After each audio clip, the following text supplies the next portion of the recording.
Hello, everyone. Caren Glasser here, and welcome to this episode of The Passion Point. This is the show where we follow passionistas from all around the world who are following their passion, making a living, doing what they love. And I am more than just excited today.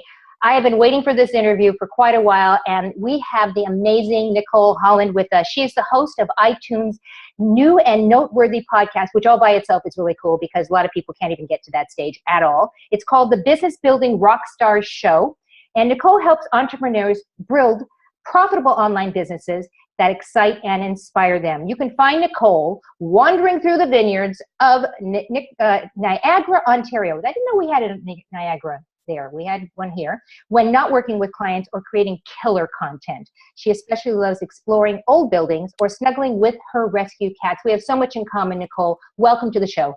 Thank you, Caren. I'm so excited. I've been waiting a long time to hang out with you officially on the show as well. And, you know, I say we have a lot in common. I live in Napa where we have a lot of vineyards here, so we can go and virtually drink our wine together, which would be awesome. Definitely. So, I like to start the show with the definition of passion. Now, Webster's Dictionary says that passion is an intense driving or overmastering feeling or conviction. What does Nicole say? What's passion to you? For me, passion is, that drive, just that knowing, that feeling that you're going in the right direction. It's something that lights you up and is exciting and fun and just all that good stuff.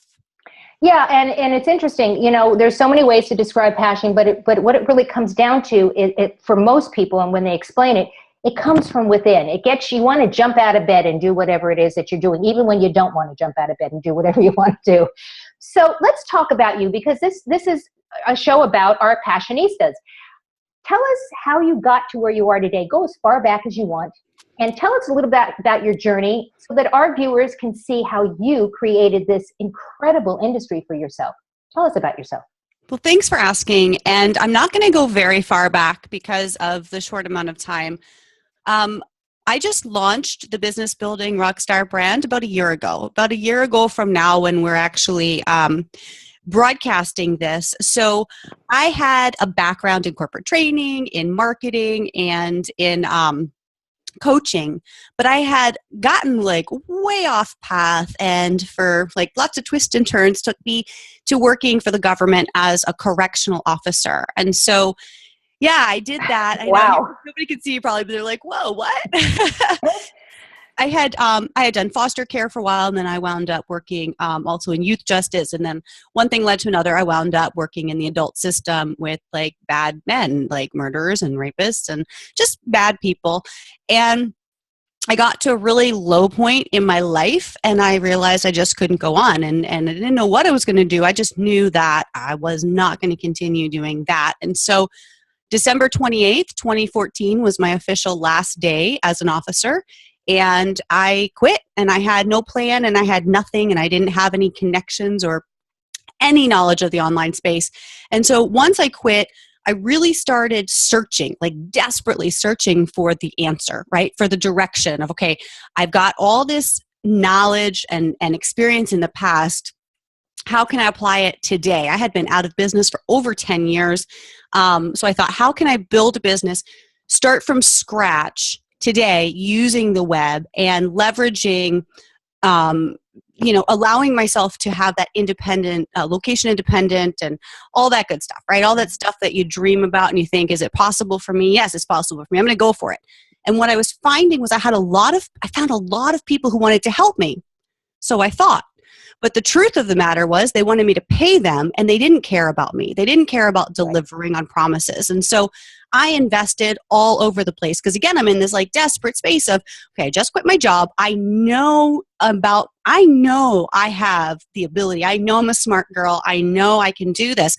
I just don't have the tools. I don't know the how. So I started I believed people. I'm kind of gullible like that. And I just started investing and not then seeing the results. Or I would talk to a coach and say, again, I'm pretty frank. I'm pretty upfront and say, if somebody asks me to do something and I can't do it, I'm going to tell them I can't do that. I'll try and help you find the right person, but I can't. And I kind of expect people to treat me like that too. Right. And so I would tell people, here's what I'm looking for. Here's my strength. Here's my deficit. can you help me? Oh, yes, yes. They would take my money, but they would not be the right fit. And so I saw this over and over again in a short period of time. I was working with people who were a wrong fit because I was taking the advice of the smart gurus. The gurus, Yeah, yes. who I was paying, 18 grand for this one program, this excellent program. And it was insane. And I was working with people because I could do some things and I was miserable. And I was like, you know what?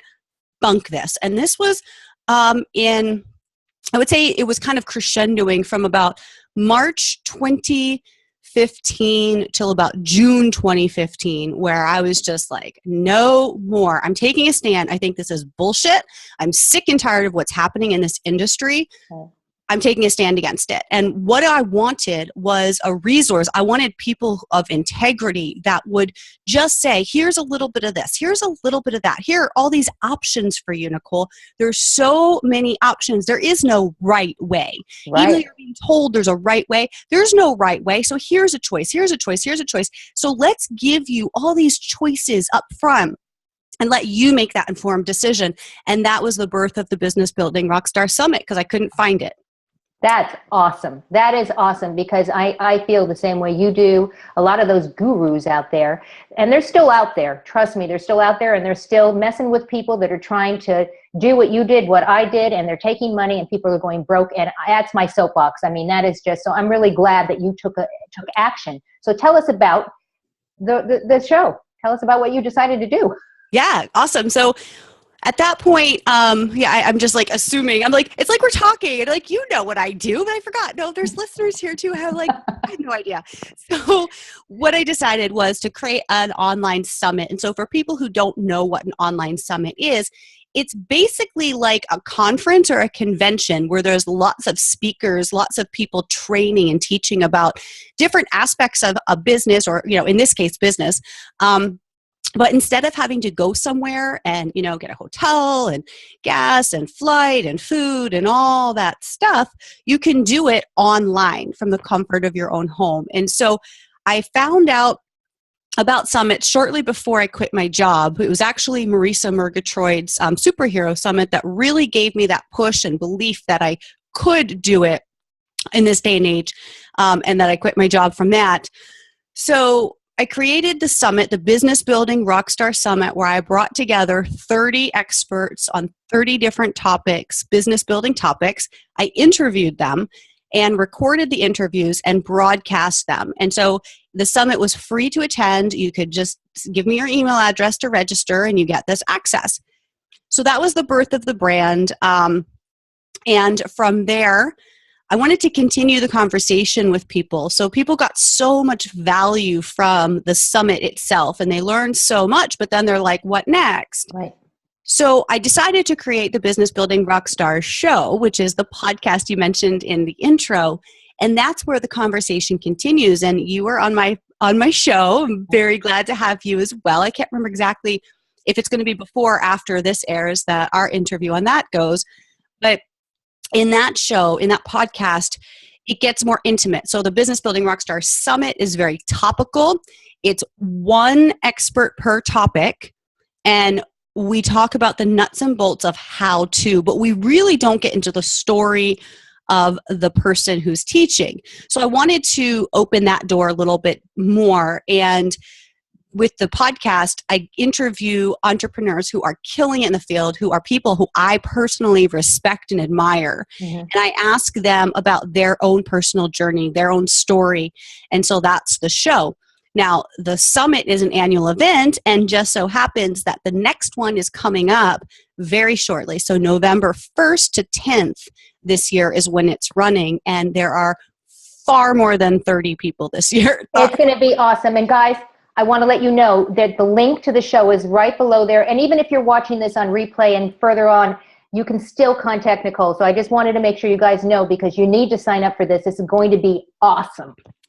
It is. It really is. And I hate to toot my own horn, but I'm only the catalyst. I'm only the person who is kind of pushing it together. But it is really, the momentum's amazing. We talk about passion. I'm so passionate about this. I've brought together people who are passionate about topics.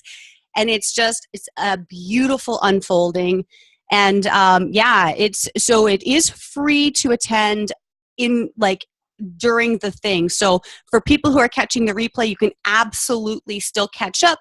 There is an option to upgrade to the all access pass. So after the 10th of November, of course, it will be by purchase. However, this is an annual event. So if you get connected next year, it'll be another one if you did miss this. So.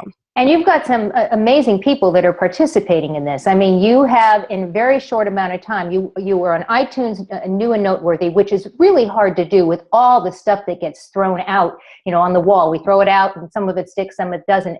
And you have made quite a name for yourself and quite a place in this whole online world. So you have some major names that are going to be joining you, and not so major names that are just as bright and as brilliant as the big names. And so I think that's really, really cool. I'm sure that you are the right person for somebody to come to, because you've been through this and like, what am I going to do? I left my job, and all these people are throwing stuff at me, and I'm paying all this money. I don't even know what my passion is. What do you tell someone that comes to you and says, Nicole, this is all good and well, but I don't even know what my passion is? How do you help them? Yeah, so that's a bit of a bigger nut to crack than like just, here, take these 2 pills and call me in the morning. Sometimes we're so beat down, that's where I was. I knew I had that passion inside of me. I knew it was there before. I knew I could uncover it again, but it's not something that you can just expect to happen overnight.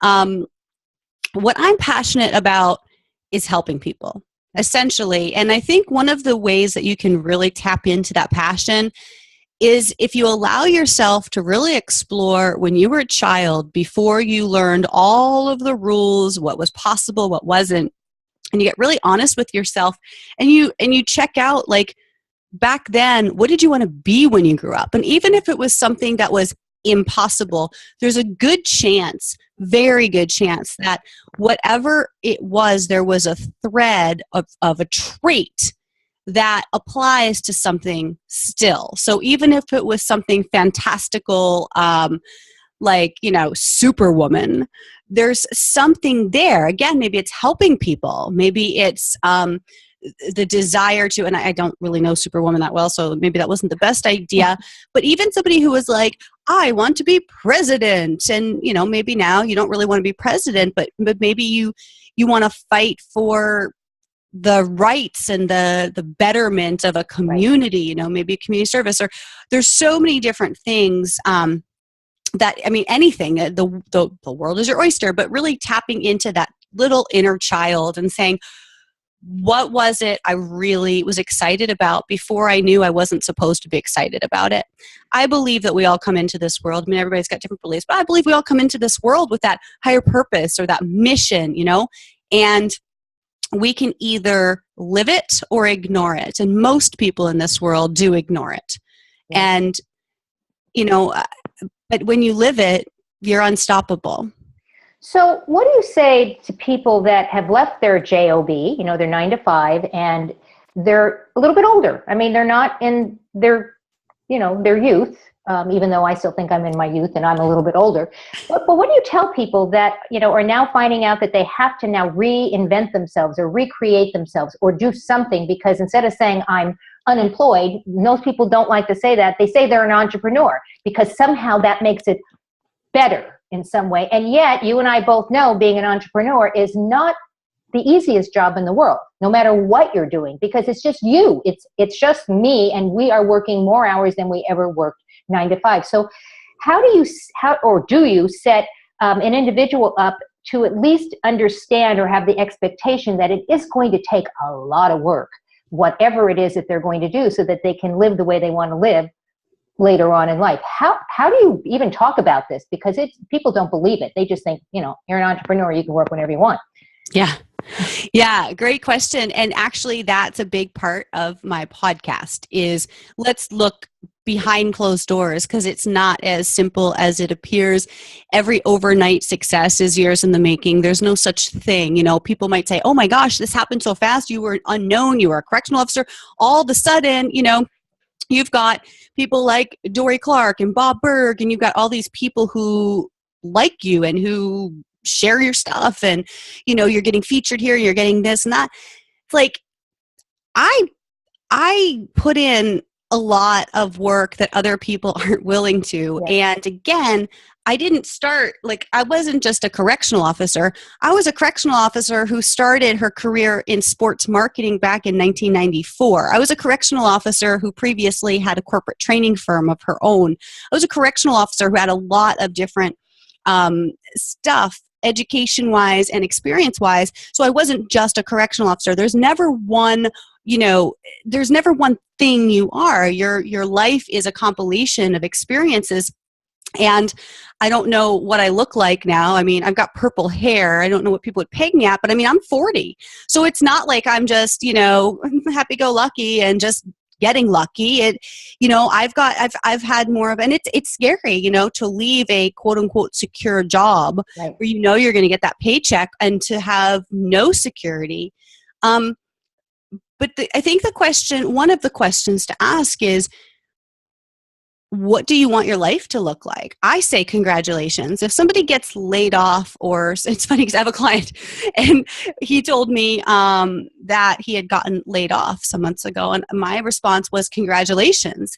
And he didn't say anything to me at the time, but I was like celebrating, So he told me a couple of months later, after he got his new job, which was super stressful. He has children, a wife, they have but he did get a new job, and he said, I didn't understand when you said to me, congratulations, before, but I didn't realize how miserable I was. I knew I was unhappy, but I didn't realize how miserable until now. And I'm like, exactly. And that's what I went through too. I was getting through the day. I was surviving, but I wasn't thriving. And I think those of us who are older, especially, sometimes the best thing that can happen is that layoff, or that, right, that transition, because without that, you can't open the next chapter and then say, what do I want? What do I want my life to look like? What do I want to do? right. Because really, anything's possible. If you desire it, you have to take actions congruent with the desire, but there are no limitations. You are the only one limiting yourself. Right. And when I hear people, the mindset people that talk about, a lot of people misunderstand mindset people when they say, just think about it and it's going to happen, like Napoleon Hill, think and grow rich. Well, yes, you have to put that mindset in you. You have to believe it. You have to, really think that you can do it, because you really can. But if you don't take action, that's the thing. You can't then say, well, it doesn't work. If you're not taking action every single day of your life, even on the weekends, guys, every single day of your life, that's going to be a problem. You're not going to get to where you want to go. And it's not going to be anybody's fault but your own. That's why you have experts to help you. And I think I just want to mention one more thing there about mindset, because I'm a law of attraction girl. So it is 100% true what you said. And there's another piece to that. What happens generally is, okay, we've got this great mindset. And this is what I see a lot, because I have a free challenge called the Mastery Mindset Challenge, where I actually walk people through Napoleon Hill's book, Think and Grow Rich. And so people say, oh yeah, okay, I've got the mindset, and okay, I'm understanding this. And it's like, yeah, but you're focusing on what's lacking. And I can say this, and I hope your listeners are really listening and taking this in, but they may need to hear it a few times. I shouldn't say probably, because everybody's different, but right, you may need to hear it a few times. I know I did. And still sometimes I forget, and I have to be snapped out of it. When you think about, this is what I want, you can visualize all day long, and you can do the actions to bring it in, but you're going to have shit days. And before we started recording, Caren, you and I were both talking like it's a shit day for us, or, we're kind of like in this funky space. And we can either choose to focus on what's going wrong, or push through, we can recognize it's a shit day and focus on what's going right. And I think that's the biggest thing that most people miss. And they're like, okay, I'm doing all the right things. I'm focused on my outcome. I'm visualizing. I'm doing all this mind, body, spirit stuff people talk about, and I'm still not getting the results I want. And the biggest reason I see for that happening is because no matter how much you tell yourself, if you don't internalize and truly understand that when you focus on what's missing, you're getting more of what's missing. Right. You have to focus on what's working and what's working well. And So it's just important. a huge piece that most people don't understand. Yeah, and I totally agree with you. And I also look at, where you used the explanation when somebody loses their job or they get laid off, congratulations. I like to tell people it's a great opportunity that you've been given. When Totally. one door closes, it's a cliche, but it's true. When one door closes, the window's open. But if you're not looking for the window, you're going to miss it. And therein lies the problem with just thinking and it's going to happen. You mentioned leverage earlier on in the conversation. Let's talk a little bit about leverage, because you know how much I love the idea of leveraging what we do. I'd rather work smarter than harder, quite frankly. So tell us a little bit how you leverage what you are doing, because I think it's a very good instructional kind of message for our viewers and our listeners. Well, everything I do is really focused on leverage, and that's looking at the ROI, looking at the return on investment. So would you rather do one thing 50 times or do one thing 50 times, or I was going to say do 50 things one time? That doesn't make any sense, but yeah, no, that's but what it is. 50 things one time. Right. So I would rather put in more work in doing something that's repeatable and also that is shareable. So for example, creating this summit, I'm putting a lot of work into, but sorry, I have like an itchy nose. But I also have amazing partners like yourself who are giving me interview opportunities or who are sharing me with their email list. So I'm creating this one thing and I'm putting heaps of work into it. But then I have all these other people who see the value in what I do, who are sharing about it with their audience. That is a huge leveraged thing. Whereas I could put a huge amount of work into something and then I could fight uphill to try and get to all of the people that need it. You have people in your audience that are going to benefit from my summit, but there's no way I could reach them without your help. And so that's one of the ways that I like to use leveraged opportunities, by creating something of value that other people also feel good about, that I've kind of proven myself to, who are willing to share about what I'm doing with their people who already trust them. Right. And I think you're a perfect person for somebody to talk to, because you do these podcasts. You're very comfortable online. You're very comfortable behind a camera, obviously, and in front of a microphone. And a lot of people, it doesn't have to be so hard. And I think people think that if it's online, it must be difficult. Because different generations are entering this online world at different times, right? And you said you're 40. I'm 60, and so I know that it doesn't matter what age you are. If it's something that if you're passionate about it, I'm passionate about being online. I'm passionate about doing what I do because I like to share people like you, and I talk with my hands too. I like to share people like you, especially like you, who can talk the talk, but also walk the walk. Because as we talked about a little bit earlier about the gurus and the people that come on and I'm going to make you rich and I'm going to this, all you have to do is that. And when in fact, a lot of these guys and gals are not really as successful as we would like them, or them would like us to think they are. And so it's a challenge, I know from my perspective, to find the real people, the people that really have the intent to help and to show up in service. I mean, is that something that also drives you? Is that that you're making a big difference? 100%. And I'll also say that, I appreciate the compliment that I am comfortable on camera or on the microphone, but I have to tell you, I'm not comfortable at all on camera. I hate video interviews. I hate webinars. I don't feel comfortable at all. I'm comfortable with you, and I'm doing it anyways. Right. That's what it boils down to. I don't actually love being on video. I'm extremely introverted, and I am comfortable on the mic now, but definitely not on video. And I'm sitting here like fiddling as we're talking about, I'm sitting here fiddling with lights like, oh my gosh, it's, dark. And I don't know what to do. And then if I put the light on, it's all bright. And I'm not comfortable. No way. But and you're doing it. You're doing it anyways. Right. I mean, my nose is itching. I'm a mess. And I will say that, I get from a lot of people that I'm a good interviewer. And I love to interview people, and there's where that passion comes in. I found something I enjoy, but I had never done an interview before until just over a year ago, where I interviewed AJ Amex for the 2015 Business Building Rockstar Summit. First interview ever, and I lost count, but I've probably done by now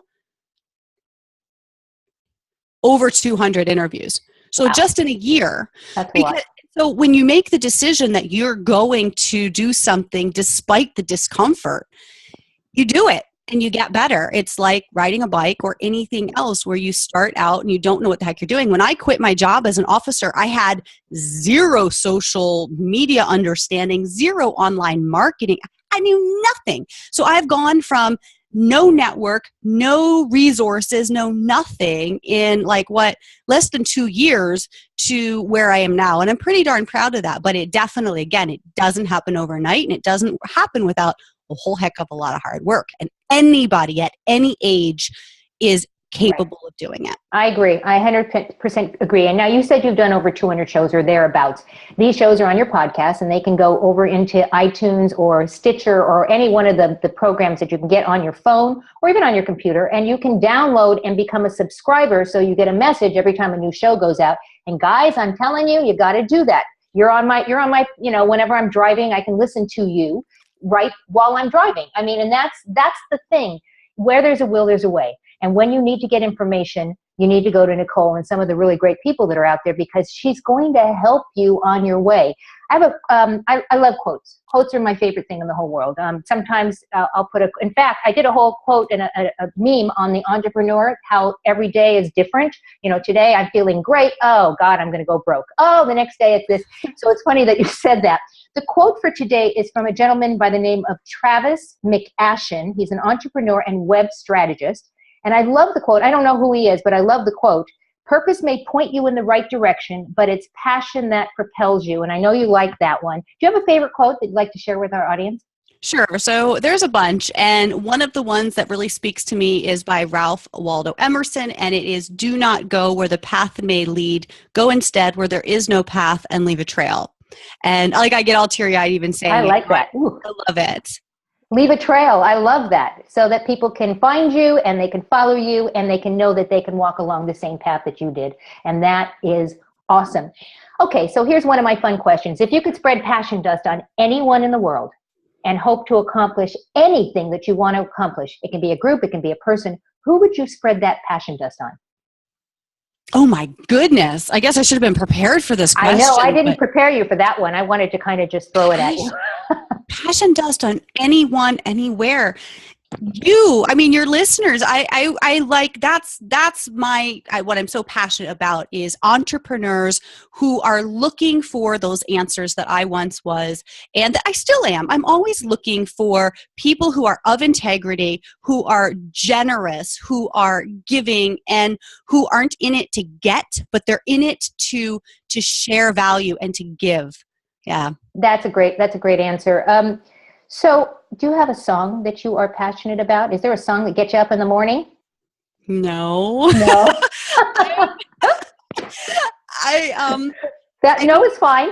I used to really, I'll listen to music every once in a while, but since I've kind of gone into this cocoon of I'm working around the clock, and no, I'm very much a focused person. I don't multitask. And so if there's music on, I'm not able to focus. So when in my downtime, when I'm cooking or when I take a break, then I will listen to music, and it really is whatever kind of I feel. So sometimes that's jazz. I love jazz. Sometimes that's classical. Sometimes that's classic rock. Sometimes it's pop. So I don't really have a specific thing that I listen to. That's okay. I can't listen to music either, and I'm a musician. I cannot listen to music at all when I'm working for the same reason. And I do multitask, but that's just one more thing on my list of multitasks that I have to take off the plate. So I totally get that. We're coming towards the end of the show, and is there anything else you'd like to share with our audience? I know we're going to have the summit link down there. I know they're going to be able to connect with you on social media. We're going to put all the social media links in there as well.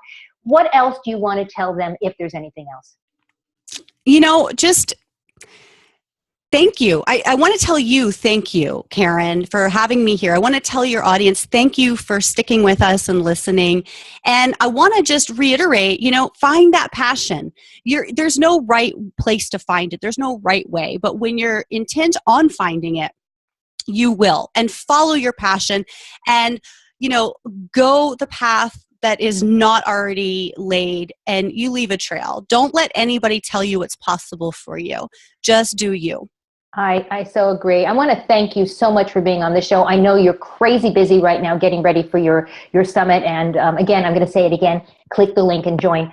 But I want to thank you. And I do want to thank our viewers, because we know that you have lots of things that you have on your plate every single day. And we're just really grateful that you decided to take a few moments out of your day to watch this show.